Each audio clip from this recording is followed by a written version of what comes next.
The University of Nebraska-Lincoln's decision to replace the red-white spring game with the Husker Games in 2025 triggered profound economic, social, and reputational repercussions for the university, the city of Lincoln, and the state of Nebraska. The event, attracting less than 10,000 attendees compared to the spring game's typical 60,000, resulted in an estimated economic loss of $4 to $8 million and significant fan disillusionment. This report examines the administrative structure, decision-making processes, accountability mechanisms, and potential recourse options at UNL, centering on the theme of leadership responsibility and the failure to prevent a foreseeable mistake. It analyzes the roles of key figures, including Coach Matt Rhule, Athletic Director Troy Dannon, President Jeffrey P. Gold, and the Board of Regents, alongside the broader implications for Nebraska's cultural and economic landscape. Administrative structure and decision-making at UNL. The Nebraska Athletic Department operates within a hierarchical framework governed by the University of Nebraska system. Athletic Director Troy Dannon, appointed in March 2024, oversees all intercollegiate programs and reports directly to System President Jeffrey P. Gold, following a 2023 Board of Regents bylaw change that shifted oversight from a UNL chancellor. Coaches, including head football coach Matt Rhule, report to the athletic director, managing team operations and proposing strategic decisions. UNL Chancellor Rodney Bennett has limited athletic oversight, focusing on campus operations, while the Board of Regents, comprising 8 elected officials, holds ultimate authority over university policy, budgets, and leadership appointments. External stakeholders, such as Governor Jim Pillen, the Nebraska legislature, and voters, exert indirect influence through political pressure, funding, and elections. Decision-making follows a structured flow. Coaches propose team-specific plans to the athletic director, who approves or escalates significant decisions to the president. The regents approve high-level actions, such as hires or budget allocations, while the Student-Athlete Advisory Committee provides advisory input on student welfare. This structure grants substantial autonomy to the athletic director and coaches, with higher oversight intervening only in crises, contributing to the unchallenged implementation of the Husker Games. The Husker Games decision and its impacts. In 2025, Rhule proposed canceling the red-white spring game, a tradition since the 1950s that typically generates $5 to $10 million for Lincoln's economy and fosters fan engagement. Citing risks of transfer portal poaching and player injuries, Rhule and Dannon introduced the Husker Games, a multi-sport event featuring women's flag football, volleyball, soccer, and fan activities, priced at $10 for adults and $1 for youth. The decision aimed to protect the roster while maintaining engagement, but its non-traditional format drew only 10,000 attendees, causing a $4 to $8 million economic loss to local businesses. Fan reactions were mostly negative. Some acted like they enjoyed so-called family-friendly elements, such as food trucks and equipment sales, but many criticized the lack of competitive football, labeling it a letdown and a betrayal of tradition. The backlash, amplified by media critiques, highlighted the erosion of community cohesion, as Husker football serves as a cultural cornerstone uniting Nebraska. The decision's foreseeability stemmed from the spring game's established significance, yet no stakeholders, say faculty, donors, or fans, were officially formally consulted, and no economic impact study was conducted. Rhule and Dannon, both non-Nebraskans, underestimated the event's cultural weight, while Gold and the regents deferred to their expertise, reflecting bureaucratic inertia and a lack of proactive oversight. Accountability and leadership failures. Rhule and Dannon bear primary responsibility for the Husker Games' failure.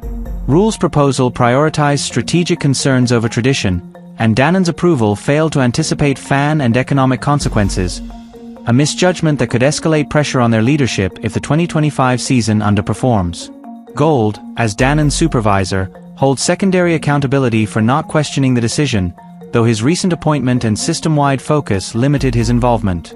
The regents, with ultimate authority, failed to ensure alignment with Nebraska's priorities, while Bennett, Pillen, and the legislature played minimal roles due to their detached oversight. The absence of intervention reflects a leadership failure, characterized by over-deference to appointed leaders and inadequate stakeholder engagement. The university's structure lacks mechanisms like fan advisory boards or mandatory impact studies, allowing the decision to proceed unchecked. Public pressure from fans, media, and donors, alongside Pillen's potential influence, could drive accountability, but the regent's electoral accountability to voters remains a slow process, with elections scheduled for 2026. Recourse options and termination processes. Recourse options encompass administrative reforms, public pressure, civil remedies, and terminations. Reinstating a modified 2026 spring game, as recommended by observers, creating fan advisory boards, and mandating economic studies could address the debacle and prevent recurrence. Fan campaigns, donor withholding, and business advocacy offer immediate pressure, while civil lawsuits for mismanagement are possible but unlikely to succeed without evidence of intent. Terminating Rule and Dannon is a high-cost option.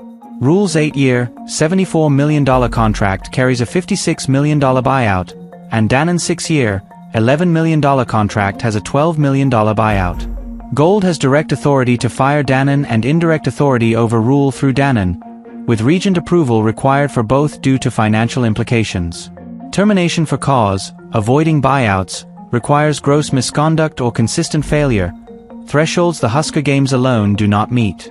Gold is the linchpin for initiating firings, but financial constraints and the leader's recent tenures make immediate action unlikely unless 2025 performance declines significantly. Criminal implications and limitations. The Husker Games' impacts raised questions about criminal liability for fraud, negligence, or theft. Nebraska and federal laws require intent to deceive, steal, or cause harm for such charges.